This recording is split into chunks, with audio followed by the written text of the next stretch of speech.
Hello friends, Neo Toy Story here with just a little fun Neo Toy Lab project. This right here is a filament spool that I designed, and the only thing truly unique or special about it is this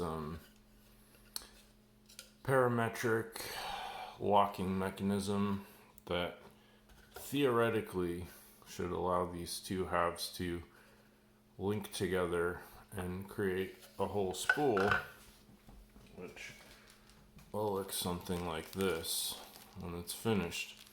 Now, the whole reason I made this spool was partially just because I thought it would be fun to make one using a 3D printer so that I could print my own if I ever needed them, but also because it's cheaper to buy bulk filament like this all by itself, not on a spool. So I thought, why not design my own spool, and then I can save a little bit of money. Now, the cool thing about this, at least for me, that makes it exciting, is that I have not tested out this design. I designed it today.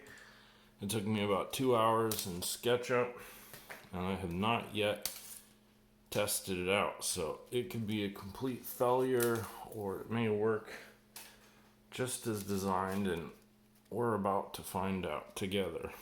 Wow, that's really tight on there. I'm kind of amazed. Well, there's no reason to take it out of there. I might as well just leave it in that handy little spool. I don't think that'll affect the operation at all. I already measured this with my caliper, so there should be 1 millimeter of clearance. Just enough to allow my spool design to function. And look at that.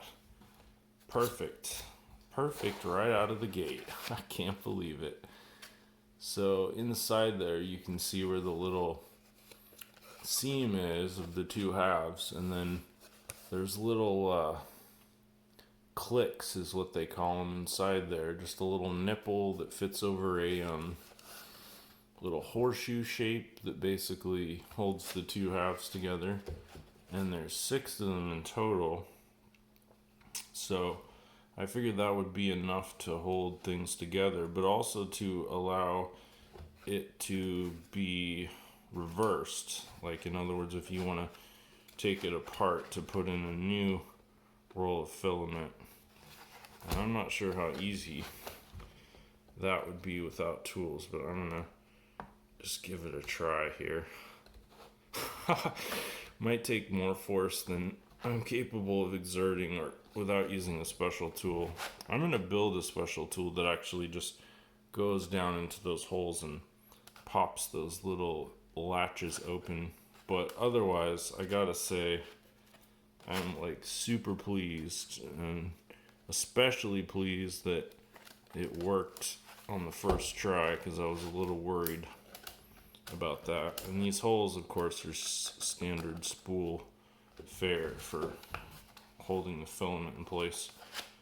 Yay. So next step is to actually try it out in the field on my 3D printer, and as is going to become customary with all my designs, I'm going to release this fully open source for anybody else who wants to print their own. It's 2 parts, and it's so big that, well, I'm sure there's 3D printers out there that you could print them both at the same time, but I had to do them one at a time, and each one takes 2 hours and 15 minutes to print, so a total of 4.5 hours to print this spool.